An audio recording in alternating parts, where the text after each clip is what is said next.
समादरणीय धर्मानुरागी भक्त तथा श्रोतावृन्दहरू नमस्ते अभिवादन सुप्रभातम। हामी श्रीमद् भागवत महापुराण का भक्ति ज्ञान र वैराग्यले भरिएका अत्यन्त मिठा रसिला कथा प्रसङ्गहरू श्रवण गरिरहेका छौँ। ओम नमो भगवते वासुदेवाय। समादरणीय भक्त तथा श्रोतावृन्दहरू, यहाँहरूले पूरा कथा श्रवण गरेर लाइक, कमेन्ट, शेयर र सब्सक्राइब गरिदिन नभुलिदिनुहोला। यहाँहरूको एउटा सब्सक्राइबले अत्यन्त रोचक कथाहरू प्रसङ्गहरू प्रस्तुत गर्ने प्रेरणा पनि मिल्दै जानेछ र हामी छोटो परमप्रभु परमेश्वर साक्षात नारायणको ध्यान गर्नेछौँ। त्यसपछि हामी पुनः कथा प्रसङ्गमा प्रवेश गर्नेछौँ। ओम नमो भगवते वासुदेवाय। कृष्णाय वासुदेवाय हरये परमात्मने प्रणतक्लेशनाशाय गोविन्दाय नमो नमः। ध्येयं सदा परिमभग्नमवेष्टदोहं तीर्थास्पदं शिवविरिञ्चिनुतं शरण्यं भृत्यार्तिहन् प्रणतपालभवाब्धिपोतं वन्दे महापुरुषते चरणारविन्दम्। ओम नमो भगवते वासुदेवाय। कृष्णाय वासुदेवाय हरये परमात्मने प्रणतक्लेशनाशाय गोविन्दाय नमो नमः। समादरणीय धर्मानुरागी भक्तवृन्द, पुनः नमस्ते अभिवादन गर्दै यो श्रीमद् भागवत महापुराण का भक्ति ज्ञान र वैराग्यले भरिएका अत्यन्त मिठा रसिला कथा प्रसङ्गहरू हामी श्रवण गरिरहेका छौँ। त आज हामी षष्ठ स्कन्धको चौथो अध्यायबाट कथाहरू श्रवण गर्नेछौँ। यो चारौँ अध्यायमा गएर सुखदेव स्वामी भन्नुहुन्छ महाराज परीक्षितलाई, हे महाराज परीक्षित, यता प्रचेताहरूका पुत्र दक्ष प्रजापतिले अब सृष्टिका लागि योजना बनाउन तयार गर्नुभएको छ। अब देव र दानवको युद्ध पनि हुने सम्भावना तयार भइसकेको छ। तथापि यहाँ मैथुनिक सृष्टिको कुरा आएको छ। त समादरणीय धर्मानुरागी श्रोतावृन्द, यो अगाडि मानस पुत्रको सृष्टि थियो। जस्तो ब्रह्माजीका अनेकौं मानस पुत्रहरू थिए, त्यस्तै भगवत भक्ति र चमत्कारले एउटा चाहिँ मायावी शक्तिद्वारा प्रजाहरू उत्पन्न गराउने प्रक्रिया थियो भने यहाँ चाहिँ दक्ष प्रजापतिले अब मैथुनिक सृष्टिका लागि विभिन्न प्रयत्नहरू गरिरहेका छन्। ओम नमो भगवते वासुदेवाय। अब दक्ष प्रजापतिले सृष्टिका निमित्त भगवानको आराधना गर्ने योजना बनाउनु भयो। दक्ष प्रजापतिले प्रजाको वृद्धि गराउनका निमित्त भगवानको गुणले युक्त भएको परिपूर्ण भएको एउटा हंसगुह्य नामको स्तोत्र पाठ गरेर धेरै वर्षसम्म तपस्या गरेर रहे दक्ष प्रजापति। दक्ष प्रजापतिको तपस्याले भगवान नारायण अत्यन्त प्रसन्न हुनुभयो। यसरी प्रजा सृष्टिका लागि दक्षले गरेको तपस्याबाट नारायण अत्यन्त प्रसन्न भएर अब दक्ष प्रजापतिलाई वरदान दिनका निमित्त उपस्थित हुनुभयो र दक्ष प्रजापतिलाई भन्नुभयो, हे दक्ष प्रजापति, तिम्रो हंसगुह्य नाम स्तोत्रबाट म अत्यन्त खुसी भएको छु। अब भन के वर चाहन्छौ? तिम्रो योजना त स्त्री र पुरुषबाट मैथुनिक सृष्टिका लागि तिमीले तपस्या गरेको बुझिन्छ। बाँकीहरू तिम्रा अभिलाषाहरू के छन् त्यो स्पष्ट रूपमा बताऊ।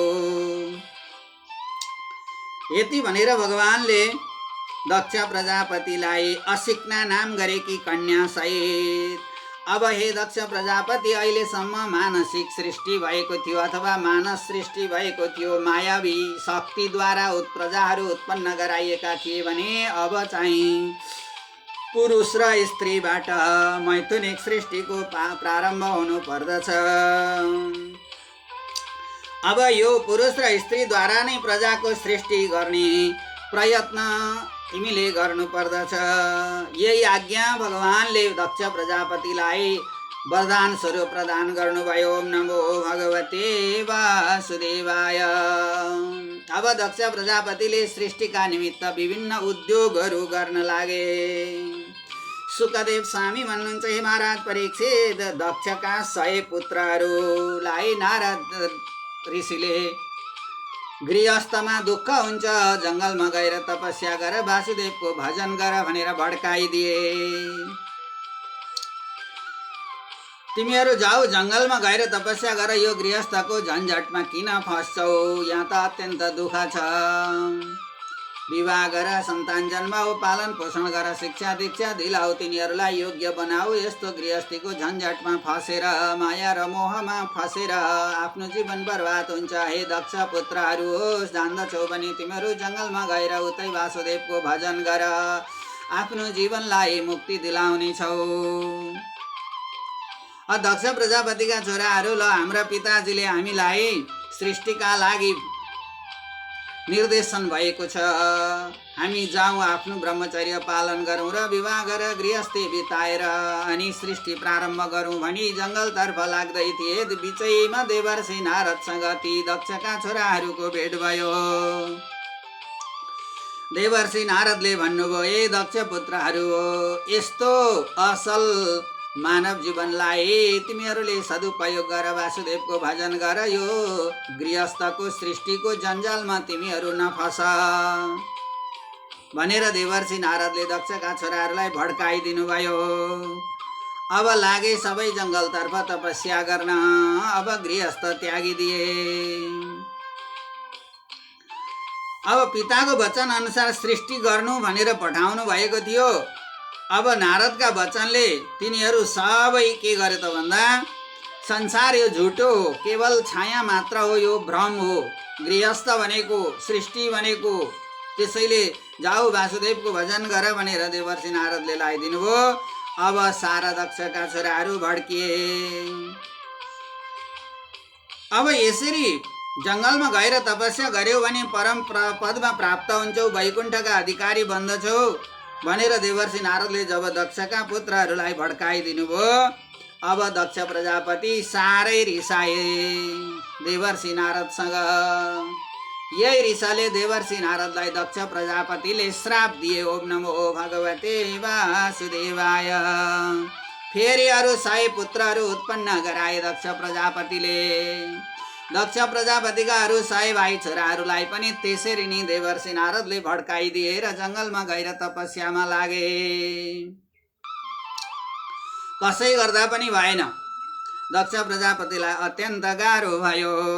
त्यसपछि दक्ष प्रजापतिले सो विचार गरे, अब केही गर्दा भएन, यो देवर्षि नारदले जति पुत्रहरू जन्मन्छन् त्यतिलाई सबैलाई भड्काइदिन्छ, मैथुनिक सृष्टि त नहुने भयो भनेर दक्ष प्रजापतिले आफ्ना 60 छोरीहरू, अब छोरीपट्टि गए सृष्टिका लागि, छोराहरूलाई सबैलाई देवर्षि नारदले जङ्गल पठाइदिए।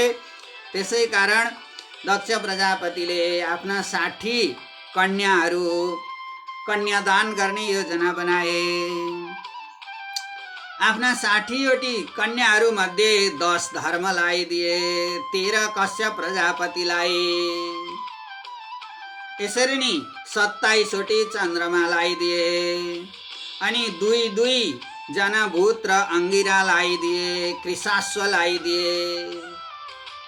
यी 3 जनालाई 2वटी गर्दा 6वटी अनि बाँकी रहेका 4वटीलाई नार्छलाई कन्यादान गरेर 60वटी छोरीहरू कन्यादान गरेर अब कन्या छोरीपट्टिबाट सृष्टि प्रारम्भ गराउने उनको योजना रह्यो। ओम नमो भगवते वासुदेवाय।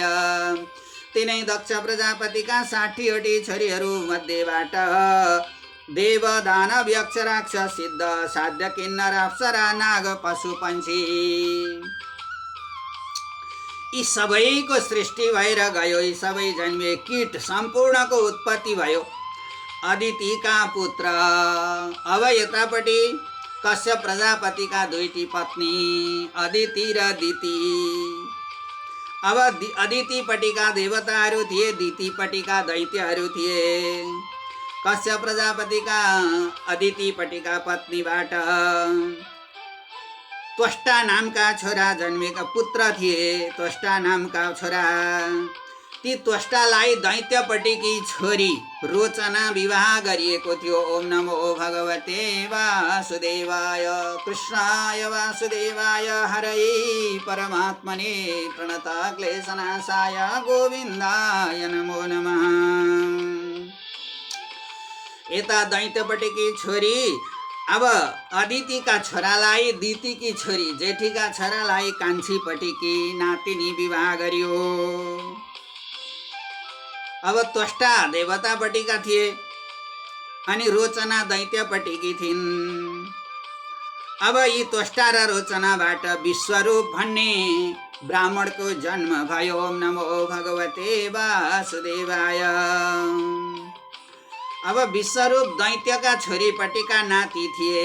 दैत्यहरूलाई आश थियो अब यी हाम्री छोरीपट्टिबाट जन्मिएको नाति यस्तै विद्वान हुनेछन् र हामीलाई पनि केही सहारा मिल्नेछ भन्ने योजना दैत्यहरूले बनाएका थिए भने देवताहरूले उनलाई अब के गर्ने विचार गरे त भन्दा पुरोहित बनाएर राख्ने विचार गरे। जालमा फसाएर राख्नु पर्यो नि दैत्यपट्टिका सारा कुराहरू, उसका माओलीपट्टिका कुरा पनि यसले जान्दछ भनेर। किनकि बाध्यता पनि भयो अब ती विश्वरूपलाई देवताहरूले पुरोहित बनाएर राख्न। कारण के थियो त भन्दाखेरि इन्द्रले गुरुको साह्रै ठुलो अनादर गरेका थिए। देवताहरूका गुरु बृहस्पति,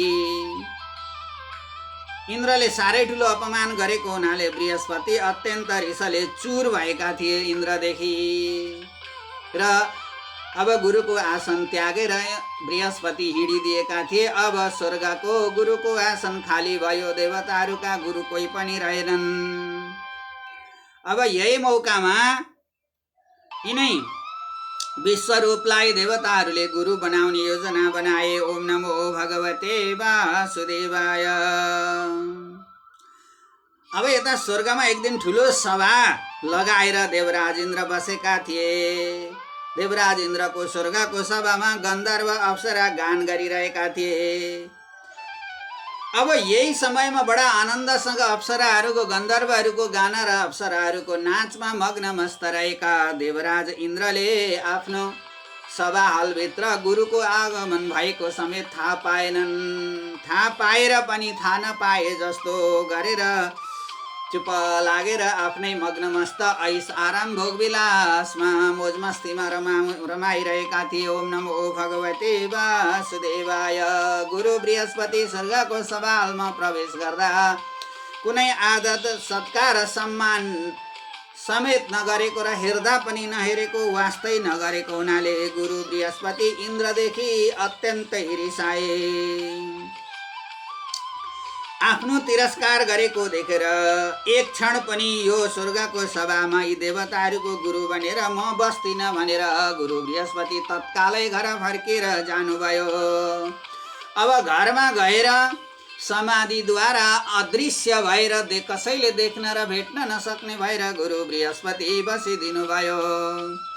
यता देवराज इन्द्रलाई मैले गुरुको अपमान गरेँ भन्ने ठुलो पश्चाताप भयो। अब यसरी पश्चाताप भएपछि त्यहाँबाट उठेर गुरुका घरमा सरासर बृहस्पतिको घरमा देवराज इन्द्र पुगे। घरमा जाँदा देखेनन्, कतै हेरे खोजी गरे नि, तर कतै पनि गुरु बृहस्पतिलाई भेट्न सकेनन्। यही देवराज इन्द्रले स्वर्गको आसन छोडेर बृहस्पतिलाई, गुरुलाई खोज्न गएको मौका छोपेर लु आज अब स्वर्गको आसनमा गद्दीमा देवराज इन्द्र पनि छैनन् अनि स्वर्गका देवताहरूका गुरु बृहस्पति पनि छैनन्। यही मौका छोपेर हामीले आक्रमण गर्नुपर्छ भनेर दैत्यहरूले स्वर्गमा आक्रमण गरे। ओम नमो भगवते वासुदेवाय। अब स्वर्गका देवताहरू दैत्यहरूबाट हारेर के गर्न लागे? हार गुहार गर्न लागे। ए दैत्यहरूले हामीलाई त खेदाए। अब गए इन्द्रादि देवता सहित सम्पूर्ण देवी देवताहरू ब्रह्माजीको शरणमा। दैत्यका छोराले यही मौका छोपेर दैत्यहरूले इन्द्र समेत सारा देवताहरूलाई स्वर्गबाट भगाए।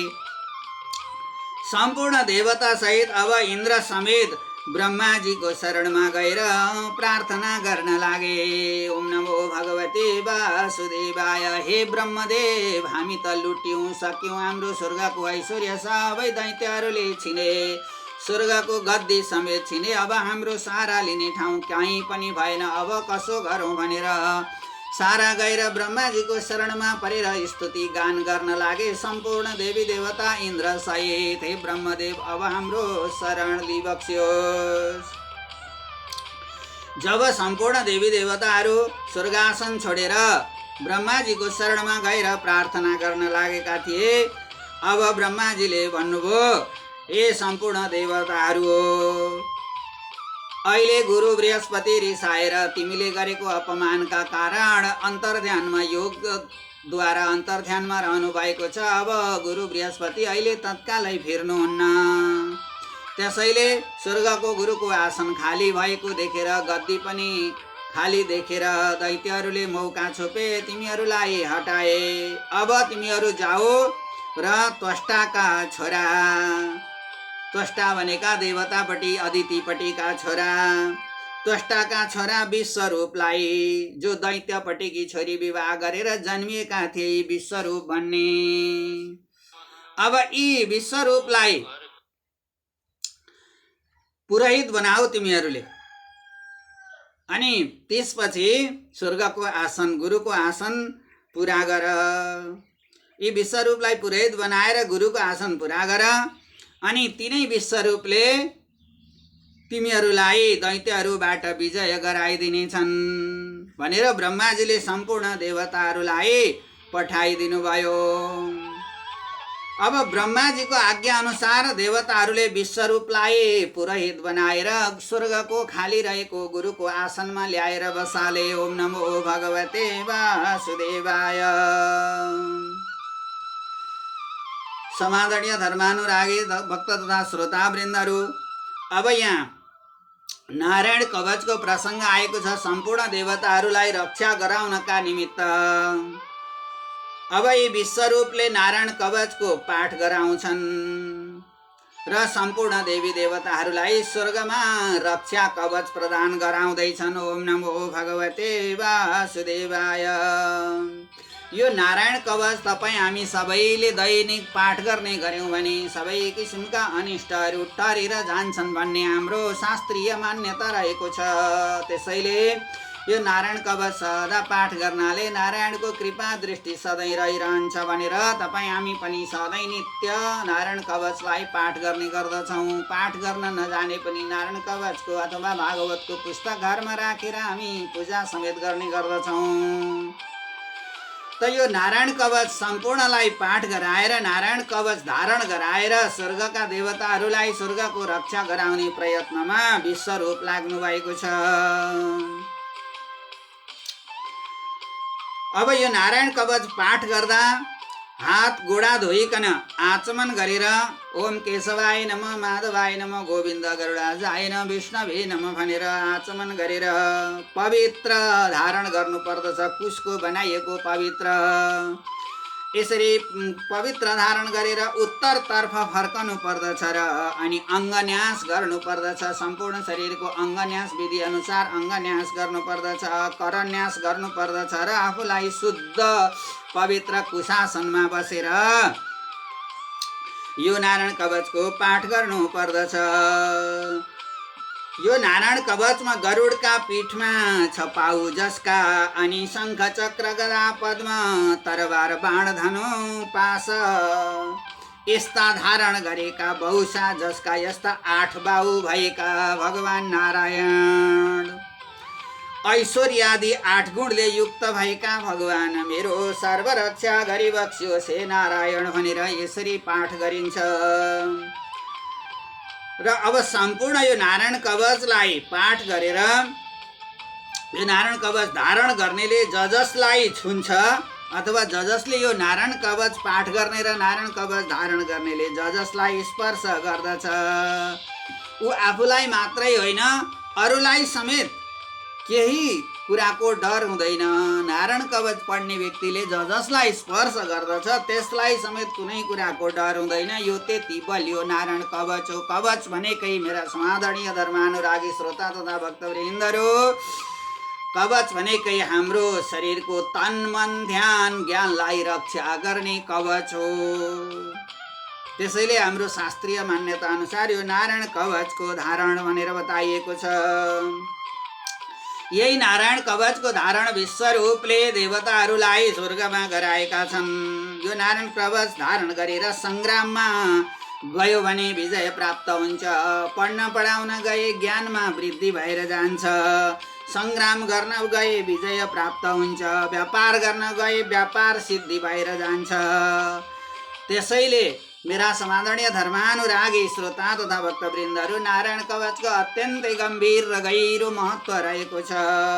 यही कवचका प्रभावले दैत्यहरूलाई देवताहरूले पनि आफ्नो छिनेको हारेको स्वर्ग पनि जितेका थिए। अब विश्वरूपबाट प्राप्त भएको यो नारायण कवचकै शक्तिले गर्दा इन्द्रले त्रिलोकको विजय प्राप्त गरेर सारा त्रिलोकको ऐश्वर्य भोग गर्ने मौका देवताहरूले प्राप्त गरे। दैत्यहरू पराजित हुन पुगे। ओम नमो भगवते वासुदेवाय। कृष्णाय वासुदेवाय हरये परमात्मने प्रणतक्लेशनाशाय गोविन्दाय नमो नमः। समादरणीय धर्मानुरागी भक्त तथा श्रोता वृन्दहरू, बाँकी कथा प्रसङ्गहरू अर्को अङ्कमा हामी श्रवण गर्नेछौँ। ओम नमो भगवते